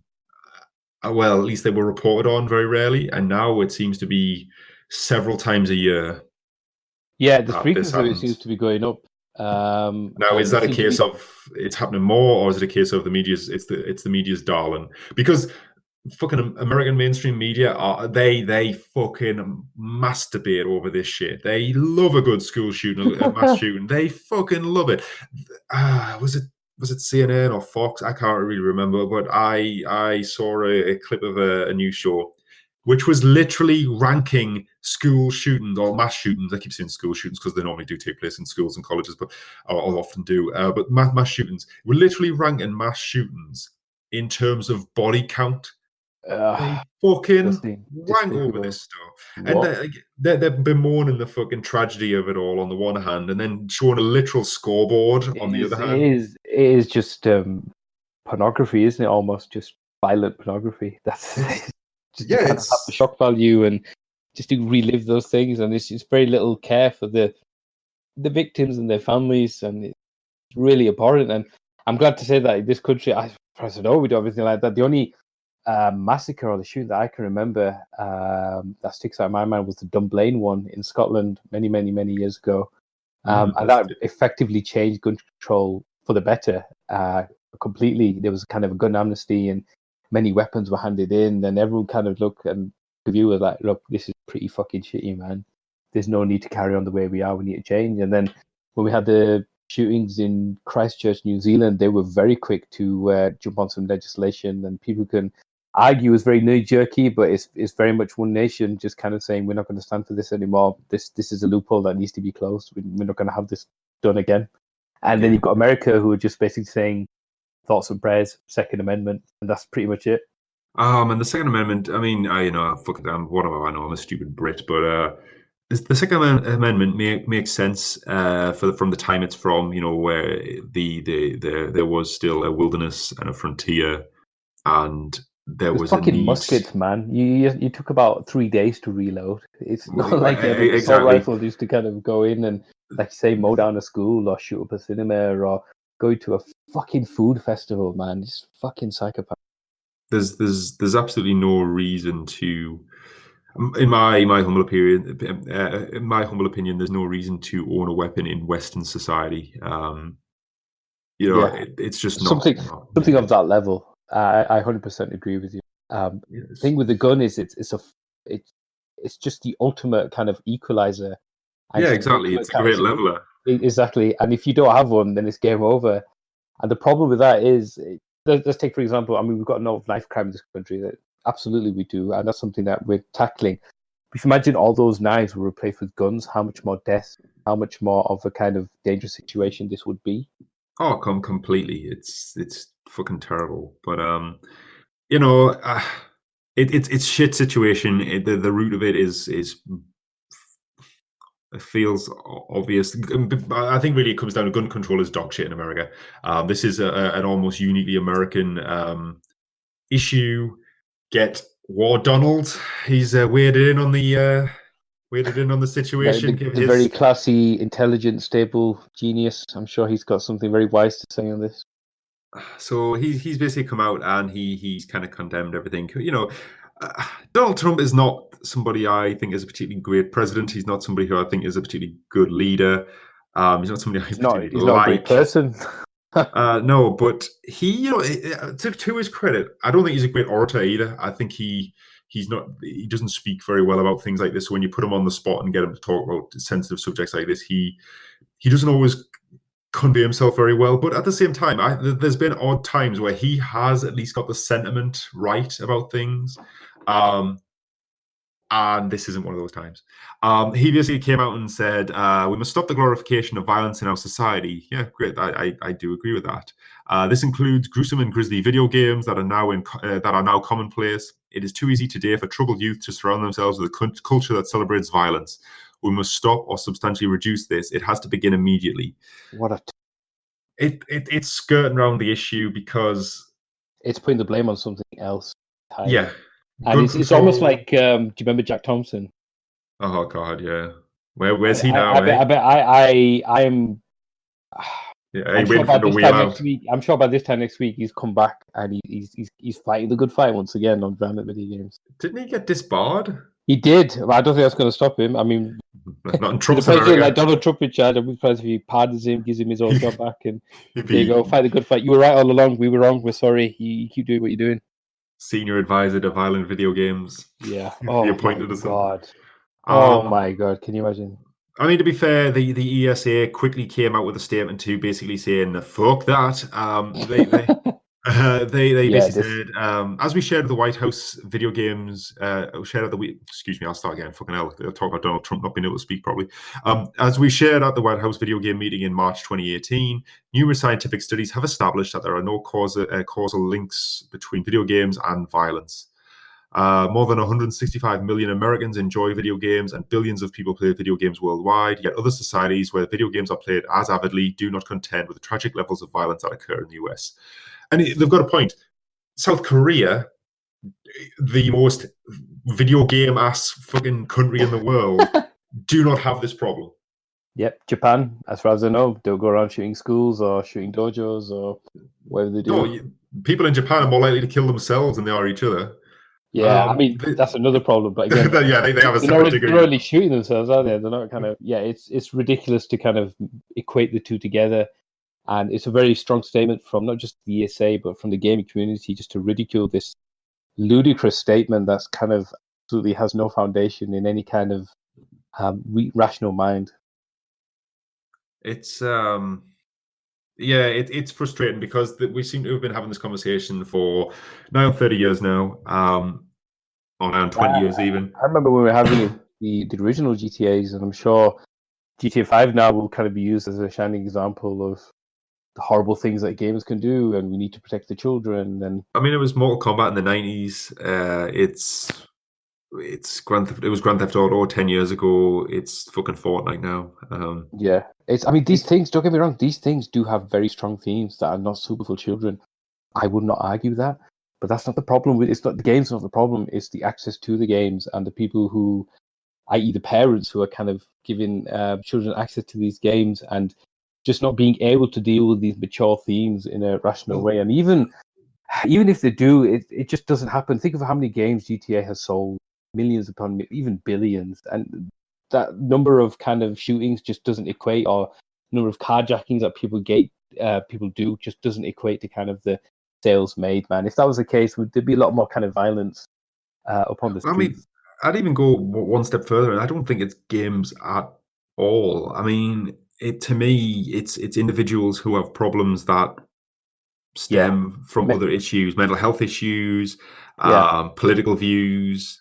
100%. It's definitely a mental health issue, like you say, 100%. And I don't think games contribute. I did want to kind of make that point. I think everything has an influence on a person, whether it's games, whether it's movies, whether it's TV. It's just who that person is and what they're doing. I mean, fuck's sake, the guy who assassinated John Lennon was obsessed with, is it Catcher in the Rye? You know, if it's not games, it's movies. If it's not movies, it's books. It's art that influences people. But these people are not well, and should, you know, anybody who takes their lessons from fucking Call of Duty or you know, any kind of media, it probably, you know, it takes their values wholesale from those type, anything really. It shouldn't. Isn't a person who's well-rounded or sound of mind, you know, you need to formulate opinions based on multiple influences and critical thinking. Yeah, you can't just live in an echo chamber. It just kind of highlights your flaws and highlights the kind of problems that you have. And like you say, it is absolutely a mental health issue. And I think even in this country, mental health isn't taken maybe quite as seriously or quite as well as it should be. We probably are making better steps and better strides, especially with kind of depression and suicide and eating disorders, being much more open to talk about it and things like that. But there's still a long way to go. I think if somebody breaks an arm, they have a few weeks off. But if someone's mentally ill, I don't think it really happens. It's probably looked at the same way, and it's probably just as, if not as destructive. Oh yeah, mental health is generally very poor. It's something that's not very well understood, and it's hard to get people to take it seriously. I am quite open and say that I sometimes quite often probably don't take it as seriously as I should. And I think part of that is because it's very hard to detect. As you say, if someone breaks an arm, fuck me, you've got a broken arm, it's obvious. If somebody is depressed, it's not always obvious. And then I think there are a lot of people who lean into that and say, oh, I'm so depressed, when they're not really, they're just feeling a bit down. It's a lot harder thing to get people to take seriously and get people to recognize and get treatment for it. And it's not in a good state, and it's a very hard thing to get people to recognize. This is a huge topic. I mean, in addition to the the Game Developers Association and its foundation issued a statement which basically it echoes kind of, I think it pretty much echoes how I feel about the whole thing. It says basically, our deepest condolences and hearts go out to the victims of the families affected by the tragic events in Daytona, Ohio and El Paso, Texas. Society has endured too many senseless acts of violence and horrific mass shootings.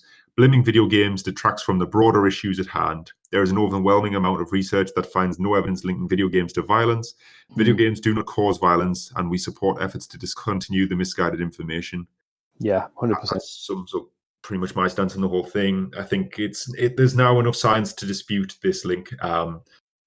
It's games have been around for that long, and like you said, there's enough evidence and science to prove that just isn't the case, and it's just scapegoating, really bad scapegoating. Completely. I mean, some of these stats I've got in front of me are pretty shocking. So there's been 8,796 people killed from gun wounds in 2019 in America. That's fucking nuts. Terrible, horrible. There's over this way so at the moment. So again, this is a very American problem. I'm not saying there's not mass shootings in other locations. There was that one in, oh god, I can't remember the country specific. Was it Norway or Sweden? One of the Scandinavian kind of northern European countries where there was a mass shooting at that Christian encampment on the island. Yeah, it was Norway. Norway's Anders Breivik, yeah. Anders Breivik, yes. But again, Norway is a country that I could be off base here, but I feel like it has a fairly large gun population for a European country. But anyway, so it's mass shootings aren't limited to America, but America has far more of them than anywhere else, as far as I'm aware. There's 1.2 guns per person in America. Yeah, there's more guns than people. That's fucking insane. So for every 5 people, there's a spare gun. The American population is the most well-armed, I guess, army in the world. It's even more equipped than their own army. It's ridiculous. It's nuts. So yeah, it's frustrating for somebody who loves games, really likes games. Feel like games have helped me in a lot of ways. I feel like a lot of a lot of skills I have, as limited as they might be, a lot of skills in terms of like communication, planning, organization have come from video games. Like I was thinking about this the other day, where raiding in Warcraft is like probably really helped me understand how to play in a team, understand people's roles, working together, communicating, working with others who maybe don't necessarily, working in potentially volatile situations and trying to work with people who are maybe a little bit sensitive, or there's a lot of skills in that. So stuff as simple as fucking map reading I learned from video games. Yeah, and it doesn't come out a lot, but when it does, it's really fucking useful. Absolutely, and there's a lot of stuff I've learned. I used to play the Dynasty Warriors series really, really hardcore, and I know quite a lot of kind of Three Kingdoms era in China. I could kind of name a lot of kind of battles and generals and stuff. And you're right, though. Like mythology, legends, cultures around the world, a bit of history here and there. Learning about different types of people and characters through RPGs. It's a great experience sharer, absolutely, and it does it much better than kind of films, TV, and music ever can, because you would control as well. It's interactive, isn't it? It's like you say, it's not passive. Games have enriched my life, I would say, on the whole, and they're a fucking fun time sink to boot. Games are as much a waste of time as any other hobby that doesn't really get you anywhere, and that's fine. But I think they've generally done me a lot of good in my life. They are, on balance, I think they're definitely a positive force in my life. So it's really frustrating to have people who are out of touch on the best days to turn around and blame video games, but it's particularly frustrating that there's an overwhelming body of evidence that is continually growing to dispute their claims.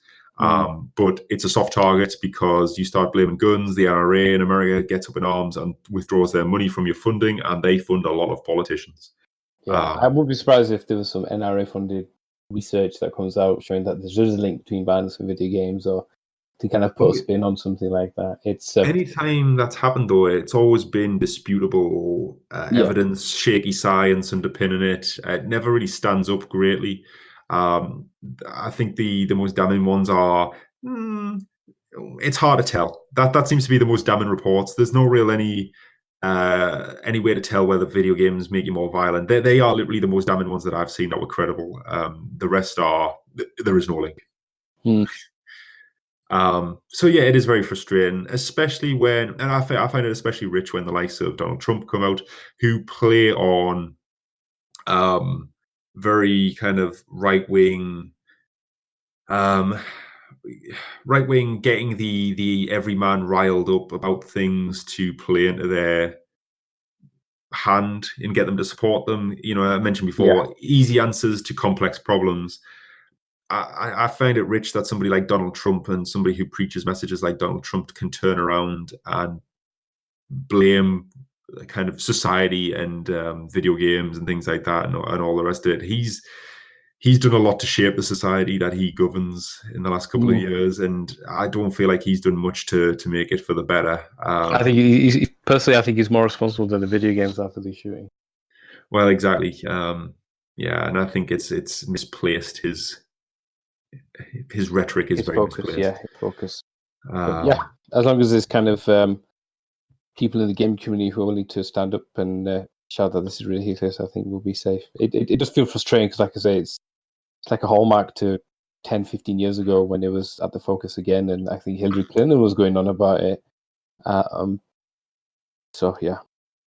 Yeah, it's going to be something that gets dragged out till we're old, and maybe even the generation below us is old. Maybe when we're dying off, because at that point, video games will be prolific enough with everybody that the older generation understand them.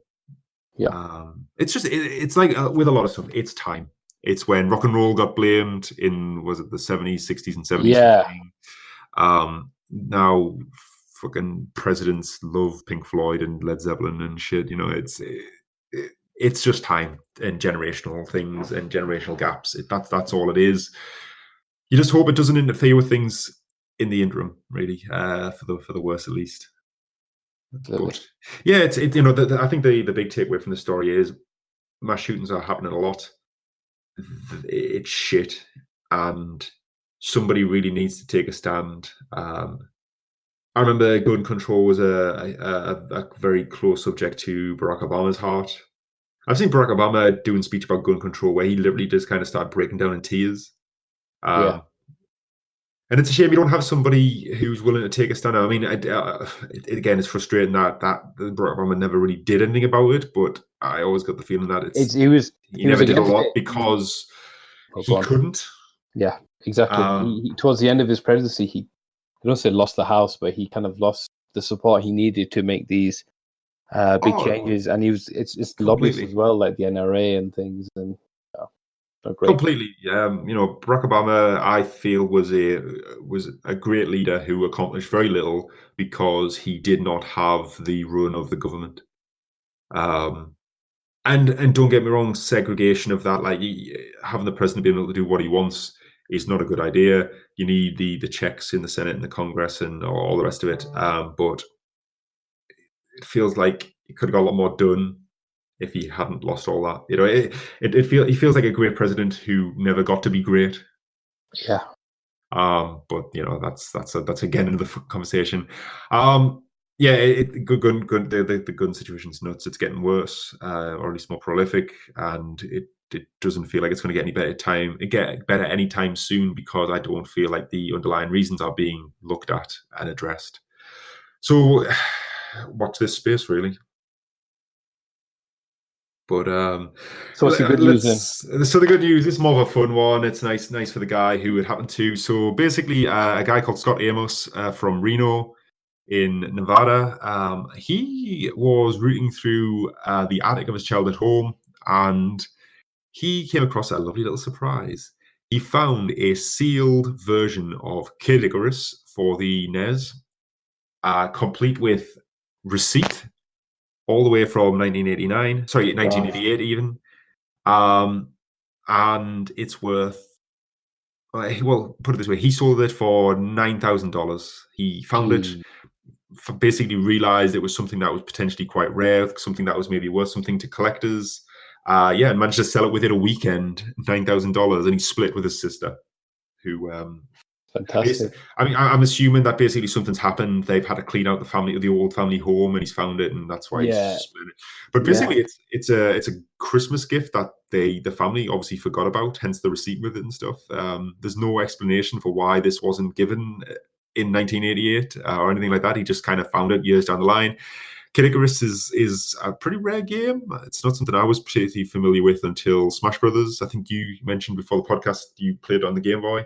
Yeah, I played the game. I was actually looking at some old gameplay before we came on. It was definitely the Game Boy version that I played at when I was younger at my childminder's house.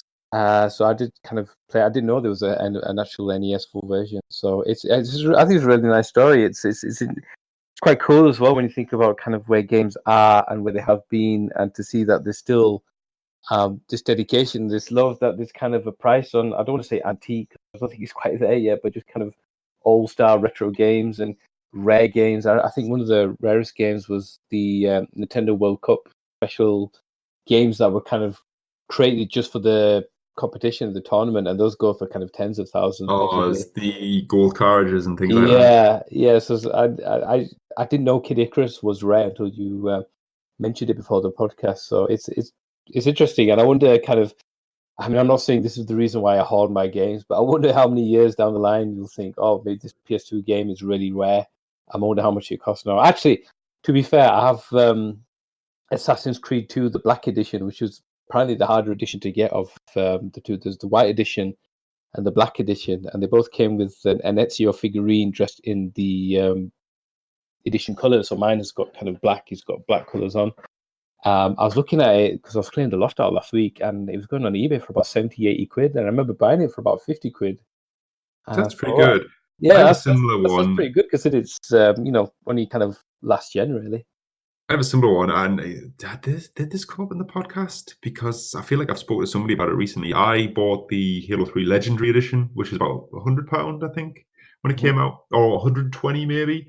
So that came with Halo 3, which was a huge deal at the time, a documentary DVD, and it was all encased in a replica Master Chief helmet, Mjolnir armor helmet. You could basically slot the games inside, and it would go on a stand. I had that shit for like 10 years, maybe a little bit less. Played the games to death. All the rest of it, they got packed away, but had this helmet hanging around for years. Took it to CX and got 100 quid just for the helmet. Wow. So did you know that going in, or did you think? Yeah, because I actually saw one in the window, and it was selling for like 120 quid, and I was like, hang on, that's what I paid for the game. So I basically took mine in. I looked it up, and it said, this is what it's worth. So I took mine in straight away because A, it cleaned up some space, and B, I pretty much made my money back. That's wow, that's awesome. So yeah, things can retain value. I mean, I'm a family man now and a working man. I've got to be much more careful with my pennies, but maybe 10, 15 years ago, I was getting almost any game I got was a collector's edition, and I've got loads upstairs. It was ridiculous. I think I've got all the God of War ones, and I've got could be worth something. Yeah, possibly. The whole set. I had the Killzone one. I think Killzone 3 came with like a stand, which was essentially the Helgen helmet. And I bought loads of kind of Steelbook editions. I had like Devil May Cry 4 Steelbook edition. And see, I bought the Halo 2 Steelbook edition, and it was probably a mistake because it rusted like a motherfucker, like years down the line. It wasn't stainless steel then. Yeah, apparently not. They were notorious for rusting through, like a decade later. So I tend to stay away from Steelbooks these days. But I have bought collector's editions for yonks. Yeah, the only one I kind of regret it now. Well, maybe I don't know. Basically, the only one I wanted to get recently was Metal Gear Solid 5 because I'm a huge Metal Gear Solid nerd, and it came with kind of Snake's bionic arm. Yeah, and I thought, oh my god, that'd be amazing. But I couldn't justify having a family and paying that much money, so I didn't do it in the end. I'm glad I did it because it would just be collecting dust. It would be kind of having pride of place on the mantelpiece, right? Yeah, but I mean, having said that, are you going to get Death Stranding Special Edition? I don't know what's in the Special Edition actually. A baby in a pod. I've already got one, so I'm good. Is she in a pod? No, she isn't. That's what I need to do this weekend. Find a little pod to fashion out. Hey, you got a cosplayer you can do together. Yeah, that's maybe a bit much. The whole baby in a pod and all that crazy shit, and I am still not convinced Death Stranding is going to be even good, let alone great, and wanting to keep a prosthetic baby in the house as a result. That's okay. You can't be right all the time, Ben. No problem. I've got this horrible feeling that it's going to be Kojima without an editor, and it's going to be wanky as fuck. I mean, he's got I'm pretty much tooting the horn of the hype train, so I'm definitely going to get it kind of day one. Yeah, well, I mean, he's best mates with, is it Nicholas Winding Refn, the director there, who did Drive. Now, I fucking love Drive, right? I think it's great, but it's a fairly arty thriller, yeah, for a mainstream movie. But I think the music's cool. I really like the visuals. It's a cool movie. I've seen a lot of his other movies, and they are wanky and arty. And if Kojima, I mean, he's in the game. He's the guy who was in that last trailer where you see him kind of coming back to life. Is it every 20 minutes or something? And there's this whole the Hartman. Yes. Oh, yes. Is it Die Hardman? Hartman. Is that Something like something? that, yeah. Is that something? But yeah. So that's him. I don't think it's him doing the voice, but it's he's looking like the likeness of it. And if they're best mates and Kojima's taking any kind of notes off him, it's maybe not the best thing in the world. I know what you're saying, because it's his stuff is kind of out there, but at the same time, there isn't really anything like that in the game industry anymore. I mean, well, there's not, but Peter Molyneux doesn't do that shit anymore. But like for the same two movies, you've got kind of Martin Scorsese, and you've got kind of Steven Spielberg, and you've got kind of all these ones that do a lot of really good stuff with the cinematography and kind of the deeper meanings and things kind of working in the background and things in the foreground and how they kind of interchange. And there isn't anything like that in the game industry. So I could fully understand your position that it's quite arty and wanky, but I don't think he does that though. I think everything's so literal that. Me and you need to talk about Metal Gear Solid 2 next. It's like, I think so, a lot of it, like Metal Gear Solid 5 is obviously the big point of contention because that's when him and Konami fell out and all the other drama. But the story is terrible. Yeah, in 5, the story it's weird because in the previous game the story is the strongest bit and the gameplay is the weakest. Kind of switch for 5. I think that's why 5 was very disappointing for a lot of people, because if the story was just as good as the previous games, it would have been like a complete masterpiece. So I mean, I'm gonna say a spoiler for Phantom Pain here. So if you haven't played it, why not by now? Because it is a legitimately great game, but the story is all over the fucking place. Like he's very good at like cinematography, but he's bad at story and character. I don't think his characters are great. They're all very literal metaphors and caricatures. So obviously at the start of the Phantom Pain, you're in the hospital and you're getting guided around by the guy with the bandages around his face. I can't remember the details. Within about 20 seconds, I was like, you're not Snake in this game. You're the guy. You're the guy you create in the character creator, and you're not Snake. You're just somebody who thinks he's Snake. And I played through the whole game thinking that, never been convinced otherwise. Never thinking, oh, have I been double bluffed? Are you really Snake? Even though it seems to suggest you're not. And it turned out, no, I was right. It wasn't clever. It wasn't particularly shocking. It was just like, all right, okay, great. Yeah, and what's worse is the whole thing cheapened the Metal Gear games, in that Big Boss from the original isn't Big Boss. It's Venom Snake, who's an imposter. Yeah. And Big Boss in Metal Gear 2 is indeed the real Big Boss. Yeah, it does kind of retcon a lot of stuff, or it doesn't add anything to the story. I mean, he said it himself in many interviews, he was restrained by the previous law, with what he could do and what he'd like to do. So but I can understand why do it. Yeah, it's money, and it's kind of what the fans wanted. They always kind of wanted more. I mean, 3 was supposed to be his last, and then he made 4, and then 4 was supposed to be his last, that's and it. then he made... I don't think it's got anything to do with the fans. I think it's got everything to do with him. He could do whatever he wanted. He could have gone to any other studio and done whatever he wanted, and he chose not to. He could not leave well enough alone. And everyone paints Konami as the bad guys, but in the back of my head, I've got this nagging feeling that they were just trying to fucking keep him in check. And there's this mixture. I mean, out. Konami have kind of almost forgone their gaming division now. It's just Pro Evo that they push out, and maybe a couple of other games here and there. And they've kind of moved on to the pachinko machines and the gambling machines that they do. And I mean, there was kind of strong enough evidence to suggest that Konami wanted to get rid of Kojima as kind of the out with the old, in with the new kind of thing, and they weren't really happy with the amount of money he was spending and their returns, and because they were focusing on this new place of wealth. So I agree. I understand where you're coming from. It's not completely unfounded. No, it's really not. I don't feel like I'm being ridiculous about the situation. It'll be interesting because let's face it, we've had 2 years of just nothing from that game. All flash, no substance. Yeah, the first 2 trailers have just made me scratch my head. And it's only recently it's only recently where you can actually see the game. You think, yeah, there's the game. And that's this whole it's a new type of action game. It's what did he say about it? It's a stranded action game or something like that.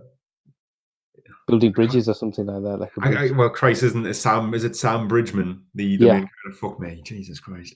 It better be clever if this is the type of shit it's going for. But yeah, I'm looking forward to it just to see what it's like. But I'm cautiously optimistic. But again, not looking forward enough to dump like £100 plus into a plastic baby in a fucking incubator. Yeah, I agree. Yeah, so that is all the news I had this week, and I think we've been on quite a while now. So should we call it a day? Yeah, I'll very quick plug. No Man's Sky, the VR release is out next Wednesday, the 14th, I believe. I'll definitely be getting that and be playing that. So hopefully, I'll have some first impressions and maybe some gameplay to put on the YouTube channel if we have it. Ooh, yeah. If you let me. Yeah, I'm always up for that.